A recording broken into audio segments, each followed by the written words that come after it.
अस्सलाम वालेकुम दोस्तों, तव्हांखे अॼु ॾींदासीं तकरार ड्रामे जी पूरी अपडेट। तकरार ड्रामे जी अचण वारी किस्त वरी हिकु इंट्रस्टिंग ऐं ज़बरदस्त ऐं सनसनीखेज़ थी चुकी आहे। दोस्तों, हाणे जेका चाल नवाब खान खेॾे पियो मीर सां ऐं बख़्त खेॾे पियो भावल सां, ऐं इहा चाल जेको आहे मीर उल्टो हाणे उन्ही सां खेॾंदो ऐं मीर सम्झी वियो नवाब खान जी चाल खे त हू भावल खे बख़्त जे हथां मराए मुंहिंजे मथां आणंदो केस।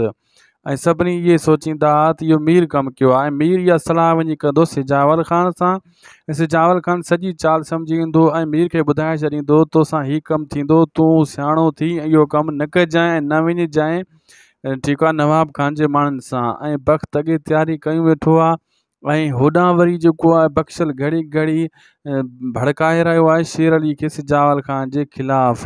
ऐं इहो झड़ो पको कराईंदो सिजावल ख़ान सां टकरा इन जो पको थींदो, छाजे करे शैतान विच में गॾियल आहे। मीर हाणे ताड़ में आहे त बख़्शल हथु अचे, लेकिन बख़्शल शेर अली सां गॾु आहे ऐं बख़्शल ताईं फ़िलहालु मीर न पुॼी सघंदो। बाक़ी हाणे भावल जो को न को कमु थियणो आहे। वक़्तु कुझु न कुझु चकर खेॾंदो भावल मां जान छॾाइण जी। जॾहिं हू ॾिसंदा मीर इहो कमु न कयो आहे त हाणे कंहिं ॿिए तरीक़े सां मीर जी ॻिची में इहो ट्रोड़ो विझूं। नवाब खान ऐं वक़्तु इहो पको कमु करण वारा आहिनि ऐं मीर कोशिशि कंदो त इन्हनि जी चालनि खां बचां। ऐं हिकु ॿ किस्तनि जे अंदरि मूसा ऐं दरिया खान वारा बि जेल खां ॿाहिरि अची वेंदा।